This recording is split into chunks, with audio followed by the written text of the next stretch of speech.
Ssebo naawe nnyaba tulaba twagala okukwaniriza, twagala okwebaza Katonda olunaku luno olwokubiri mu nnaku zaffe 10 ez'okusaba.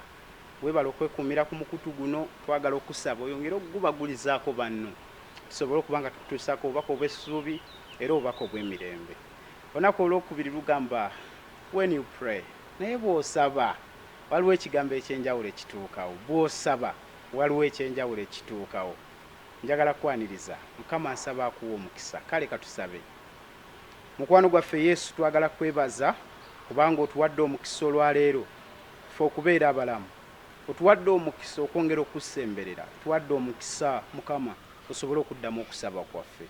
Tusaba oyogere eri obulamu bwaffe, oyongere okutuluŋŋamya era okulungamizibwa okuva gy'oli kunaakwata ku mitima gyaffe, kunaaweweeza obulamu bwaffe era kunaatusitulirako ebyo ebizitowa.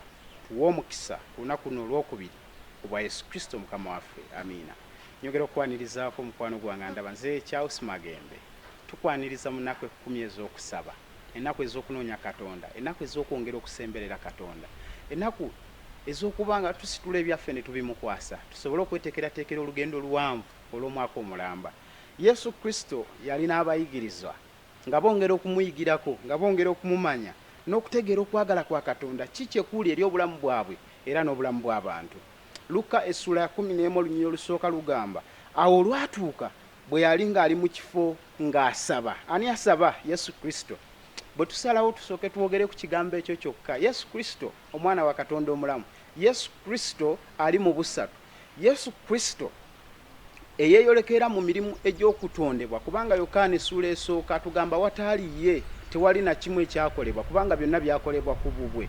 Oyo eyakola byonna, oyo agaba obulamu, oyo bwe yali ku nsi kuno atuwa ekyokulabirako nti teyasobola okubeerawo olunaku olutali mu kusaba, olunaku olutali mu kusinza.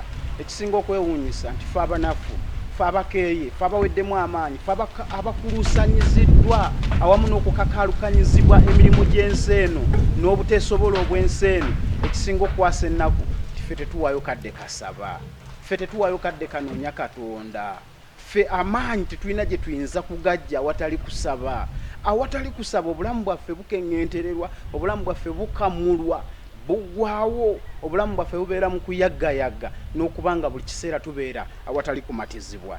Naye Yesu Kristo mu Luka essula 11 olunyiriri olusooka bwe yali ng'asaba awo mu kifo ekyo, bwe yamala ku bayigirizwa be omu n'amugamba nti Mukama waffe tuyigirize okusaba.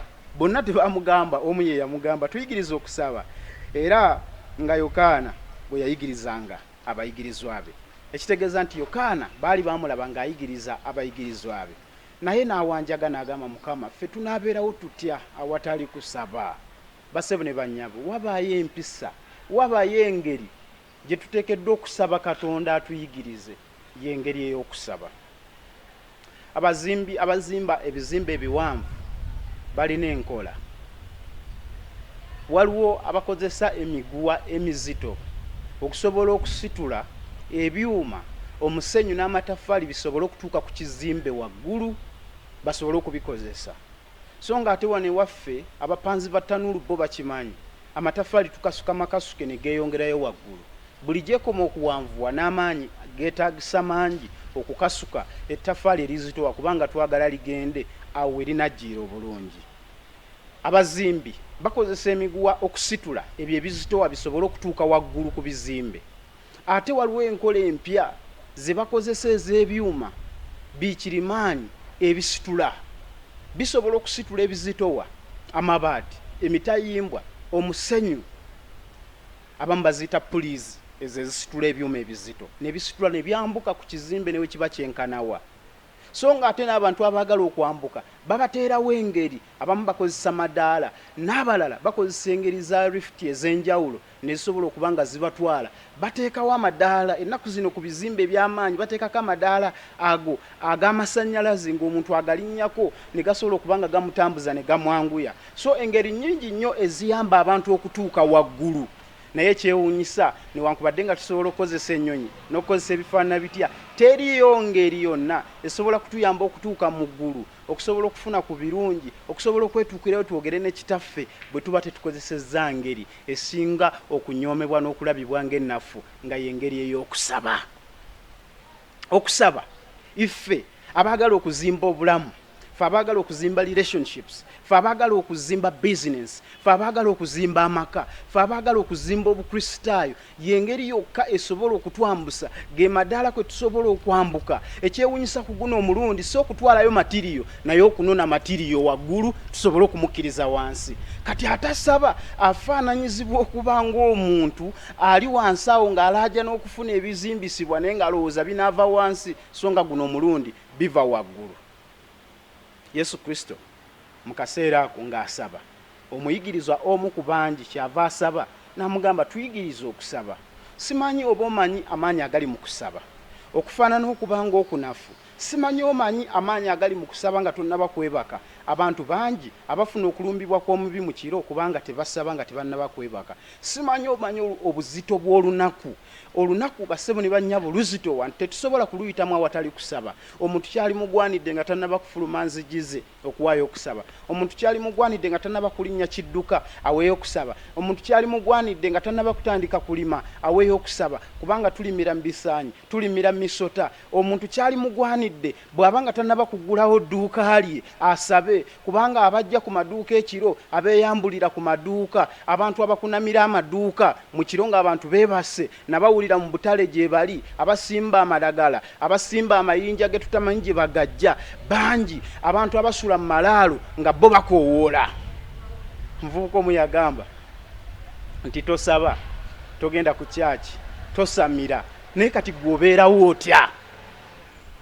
Kubanga ne sitaani takumanyi mu bitabo bye. Nti oba oli awo anakukwatibwa ekisabeko kyakuwa, ne Katonda mu bitabo bye takumanyi. Obulamu osobola otya okububeezaawo? Newankubadde ng'oli mafiya, newankubadde ng'oli rasita, newankubadde ng'oli ebyo byonna by'oyinza okweyita, tetusobola kuwangaala mu bulamu bw'ensi eno awatali kusaba. Ate olw'ekyo ne bwe tuba oba oli awo nga tuwangadde, tetusobola kubeezaawo obulamu obulina amakulu, obulamu obulina ekigendererwa, obulamu obukola essuubi, obulamu obusobola okuba nga buliko kye busobola okutuukako nga tewali kusaba. Njagala kusaba mukwano gwange ng'abayigirizwa abo abatambulanga ne Yesu bwe bamwegayirira ne bamugamba tuyigirize okusaba, naawe otandike okuyiga okwegayirira Katonda akuwa amaanyi ate akuyigirize butya bw'oyinza okusaba n'okutuuka ku ebyo ebirungi. Kubanga okusaba bassebo ne bannyabo kikulu. Tosobola kubeezaawo mulimu, tosobola kubeerawo mu kusoma, neewunya bw'obeezaawo amaka, tosobola kubeerawo n'ovuganya n'ensi edduka, ensi erina tekinologi, ensi erimu okuvuganya ku mirimu nga banno bo bagenda ne beetambulirako ne banaaba amalagala ne balimbibwalimbibwa. Gwe kati osibiddwa otya mu kimi ekyokwagala? Osibiddwa otya okusobola okubanga oli protected ng'okuumiddwa okuva eri ebifaanana bwe biti ebyebisittaza ebiri mu nsi?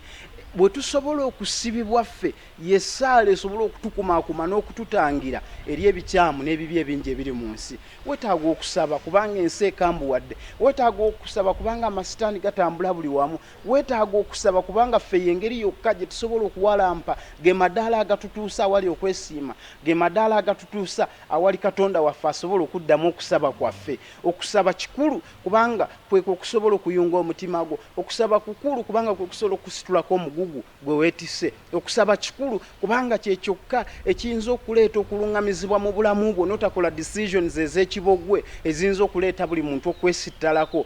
Era osobola okulaba obulamu bw'omuntu atali musabi okusinziira ku bwaddamu mu kwogera, okusinziira ku bwaddamu ng'ayanukula eri okusoomozebwa n'ebizibu ebimugwako. Osobola okulaba obukambwe, osobola okulaba okuluma obujiji, osobola okulaba obutali buteefu, osobola okulaba okusitunkana, osobola okulaba okupakuka nga bimaze okwetoolola omuntu n'okumujimba n'okumusalako kubanga obulamu bwe tebuli mu kusaba. Olw'ekyo mukwano gwange njagala kukusaba naawe weetoowaze mu maaso ga Katonda omugambe Mukama njigiriza okusaba.